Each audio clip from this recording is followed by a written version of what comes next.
I use to install peel and stick flooring. A tape measure, a pen, a box cutter, a speed square, the spray adhesive, the roller to roll it down and make it even, and don't forget to clean first with a crud cutter. Pen pieces, use your tape measure to measure, your pen to mark it on the back, your T-square to mark your line and your measurement, and your razor blade to cut against the T-square for a perfect edge. After the razor blade and the T-square, you pop it out and it snaps just like that. To install, peel off the paper off the back, evenly coat,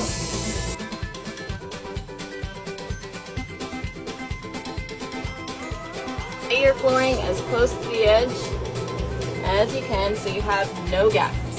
And you take your roller and roll it down.